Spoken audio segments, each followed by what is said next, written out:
both going to introduce this talk and introduce myself, and Kenyatte as well. We are going to be talking about from Groceries to Glastonbury, and we'll be talking about Kenyatte's work at Co-op and how they activate within culture and cultural spaces. And we're also going to talk about how Kenyatte is feeling after his jet lag, energy levels. Yeah. It's good. Thank you guys for being here, by the way. Could have been anywhere else in the world. You chose to be here. Or maybe you were told to be here. We don't know. But I'm going to assume you chose to be here. So thank you. I appreciate it. Amazing. And Kenyatte, do you want to tell us a bit about your role at the Co-op? And I think, sure. In particular, I think Co-op's a really interesting business because we talk a lot about culture marketing. The word community is probably the most overused word in the culture marketing lexicon. But look, the Co-op is a business that's owned by its members, and I'm not trying to explain it because you'll do a better job. But I think it's an interesting point for us to talk about, and just to pause there and hear about your amazing job title too. So my title, I have the privilege and pleasure of being the Chief Membership and Customer Officer for the Co-op, which is a grand title that is effectively a CMO along with some other bits. But effectively, for those of you who are unaware, the Co-op, at least here in the UK, is started in 1844. It's the world's first cooperative business, and a co-op is effectively a business that is owned by and run for its members. So it's not a publicly owned business. It's not owned by shareholders. It is owned by the people who run the business, and in some cases, those, like for us, those who shop the business as well. It's an £11.5 billion business. And is the market leader in convenience as well as in funeral care. It also operates in life service businesses such as insurance and others. It has a massive wholesale business. But importantly, because it's a member-owned business, it has the ability to make different choices about how it invests and reinvests its profits. They don't go to shareholders, they go back to members in the form of more powerful propositions, the management and funding, for example, of academies. There's about 26 academies that we own across the UK. We support somewhere in the magnitude of 2,500 to 3,000 local community organizations.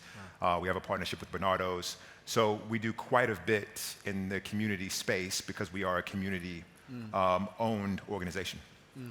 Which is amazing, I think, given today's society of rampant capitalism, to see that there's a very successful business that is built off brilliant principles and backgrounds. And I guess in terms of your role, you're working across a real portfolio of different businesses, right, and business units, all with different varying degrees of kind of need for consumer trust as well. Correct. Can you tell us a bit about how you kind of navigate that, and if you have any guiding principles to help navigate the different 100%. And look, for perspective, I spent 15, 16 years at Procter & Gamble, US and Europe, before I moved to the dark side of retail some 10 plus years ago. And when I moved to retail, one of the things I noticed was that every retailer I worked with claimed to be consumer-centric. But what they really meant was, I know what you do when you visit our website, or I know what you buy when you visit our store. You don't know me. You know what I bought on a Tuesday at 3 o'clock in the morning. That's what you know, right? So, and in FMCG businesses, because they are concerned with the creation of demand, they spend a lot of time, and an inordinate amount of time, getting to know the motivations, the needs, the wants, the desires of the consumers they serve. So one of the things that I hopefully have been able to bring to this business is a reframing of what it means to be consumer-centric. We are fortunate as a cooperative because of the nature of our business. We exist generally to create value for our member owners. That's the reason why we're here. Lots of people sell food, lots of people have insurance businesses, lots of people participate in the legal services businesses, lots of people have wholesale organizations. There's not a sector that we operate in that is not basically commoditized. So then the question became, what is our point of difference as a business? And our point of difference is that we are member-owned. Now, to bring that to life in a way that is manageable, tangible, and compelling, you have to listen to people. And so we sit in a really interesting place because we not only have competitively the responsibility to do this, but we have the mandate to do this because we are owned by those individuals, and listening to them and then acting off the back of what they tell us is not just a way for us to drive success in the sectors we operate in, but it's what we're about. It makes us different and unique as a business. So is there any advice you would give a brand that isn't, a brand manager, a brand leader that isn't owned by a cooperative with the same mandate in terms of kind of listening and being present with their consumers' Yeah, lives? look, I think one of the best things that any of us, particularly as marketeers and practitioners within comms, strategy, in the broader context of retail or whatever business you're in, is to really, really, and this is going to sound kind of Captain Obvious, but I think get your senior leadership to really understand, truly understand the commercial benefit of customer-centric thinking and proposition development, planning, communication, strategy.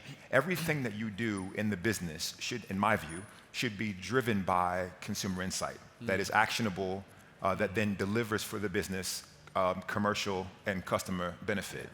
At the end of the day, we're all competing in some way, shape, form, or fashion for the hard-earned pound notes of the consumers we serve. Yeah.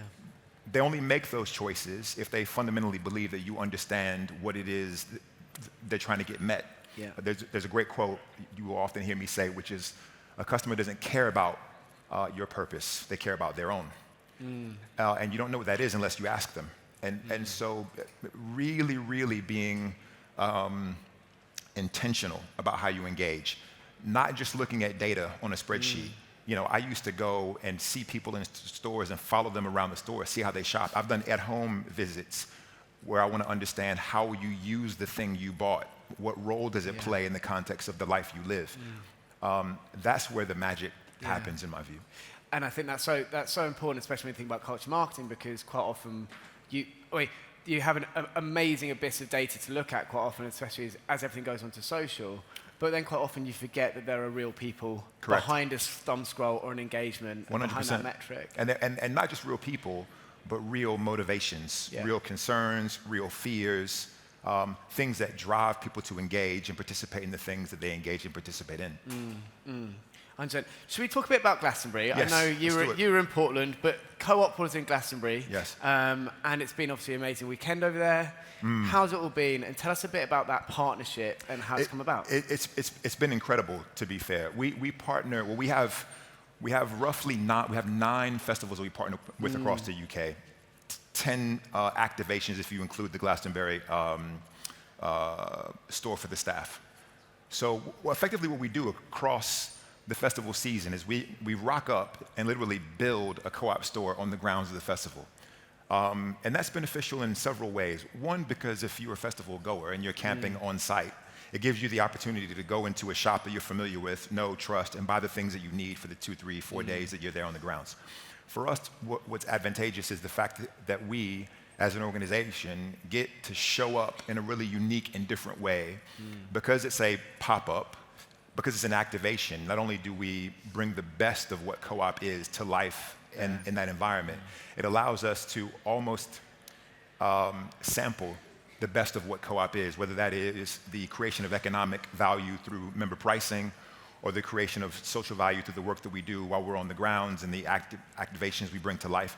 So for us, it's been about 4 years in the making. We've been doing this.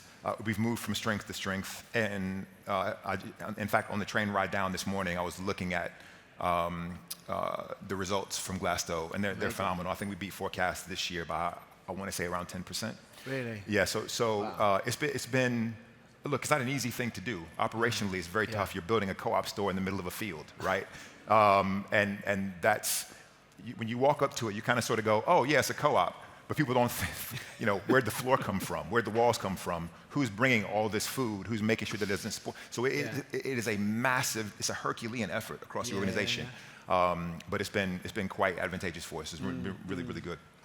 And obviously, I think it's brilliant because it ties into real need at a festival as well. And I think that's what those natural environments where the brand situates. You know, Yes. I can remember definitely carting a load of like soda water and stuff across the Glastonbury site, and then realizing that there was a co-op right next door, and I was like, oh, fuck it. I wish I'd known about that before. You know what the number one thing we sell is? Take a guess. Ice? Ice. Yeah. Well done. Yeah. Amazing. You can actually make a Bloody Mary. Yeah, exactly. Yeah, we need Bloody Mary in the morning. And I think it'd be really helpful to tell the audience a little bit, because we spoke a bit earlier, and just a bit about the kind of year-long campaign that you do, because quite often as marketers, we think about activating a festival, and it's about, Yes. okay, what's the tent going to look like? What's the branding? What's the activity going to be? Versus, Yes. how's this a hook and an anchor for a wider story? One of the questions I get a lot from peers and colleagues of mine in the sector I operate in, or in the role that I had the pleasure of having, is how on earth did you convince the CFO to let you guys build stores in fields? or even, you think about Co-op Live, for example. Yeah. And look, I can't take the credit for that. That was done before I joined the business. I've only been there 2 years. This partnership is 4 years old. And Co-op Live was signed before I got there as well. But one of the things that we've done, I think the team has done a brilliant job of, is making sure the business understands why this is critically important in the context of commercial performance, in the context of launching and introducing customers and members to new product development, and in the context of recruiting and retaining members and increasing their lifetime value over time. And so, a big part of what we spend our time doing and thinking about is not just the activation on site for the 3 or 4 days we're there, but how do we engage with, communicate with, and enable and prompt those customers and members to then engage with us before, during, and after the event. So there is a whole host of app-driven, CRM-driven, and broad-based marketing activities that create an ecosystem that allow us to communicate with, through our festival partners and through the procurement of festival or email addresses, for example. Communicate with them well in advance of the festival, but before tickets go on sale. Communicate with them in the run-up. So, for example, we will have click and collect. So if you're on your way to Glasgow, for example, or Kendall or Isle of Wight, you can buy your stuff online and then just rock up and get it through click and collect rather than show up at the festival store, because the lines for these stores can be quite long. So all that came as a result of making sure that this wasn't just about a pop-up that drove brand activation and a bit of positive brand sentiment. It needed to be commercially viable and sustainable. And things like what you've talked about in terms of our 360 approach for communications and engagement have helped to drive break-even and subsequently profitability in the activity. I think it's really interesting as well, because quite often we hear this about culture marketers have this brilliant idea. They're going into kind of the C-suite, they're asking for that budget sign-off, Correct. but they're not necessarily integrating it across the business. And Yes. Nadia earlier spoke about that before. Yes. It sounds really integrated. Have you kind of spearheaded that level of kind of integration and thinking? I think look, I say this all the time, anything good that happens on my watch is broadly the result of my team and a bit of luck on my end. I can't take credit for any of this. The thing I will say, however, is both Co-op Live and the festival activations have, at certain points in time, been challenged quite, frankly, quite aggressively by my board colleagues, right? So I sit on the operating board with the CEO and my peers, and we have had some quite challenging conversations about the level of investment, the amount of time, and the operational, in some cases, class as a distraction that this creates. Because look, this is not the business that we're in. We're in the business of operating 2,500 food stores with 16 to 18 million transactions per week. That's what pays everybody's bills.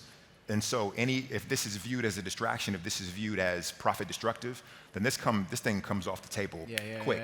Because everyone's involved. There's technology involved, there's operations involved, there's sourcing involved. And so I think one of the things we've managed to do over the course of the last 2 years in particular is to reframe how the business thinks about that in the context of the creation of member value. So we say that we exist to create more value for our member owners every day. And when we think about the role that festivals and Co-op Live and other partnerships play, it's about electrifying membership. So it's about taking and building credible, sustainable, unique assets that we have as a co-op group, and then giving our members access to those assets in ways that other competitive brands simply could not. So there's not many brands in grocery or in insurance who are going to give you access to Glasgow tickets. There are not many brands that are going to give you access to Billie Eilish tickets at Co-op Live. Which is insane, and everyone should go on and become a member of Co-op, because you can get I agree. access to sold-out events at the Manchester Co-op Arena, which is amazing. Like, I think it's like, for me, it definitely feels like a star in terms of like culture marketing and playing a value for everyone, right? Everyone wins. I'll give you an example. Let's see, so in 2022, we recruited 250,000 new members. Wow. In 2023 and in 2024, so 2023 we recruited around 750,000, 800,000. Last year we recruited over 1 million. This year we will recruit 1.2 to 1.4 million. More than 10% of those will come from co-op live and festivals. Yeah. Really? And by and large, our average age 2 years ago was 55. Our average age now has come down to right above 50. That's a result of the fastest growing cohort is now under 35. Yeah.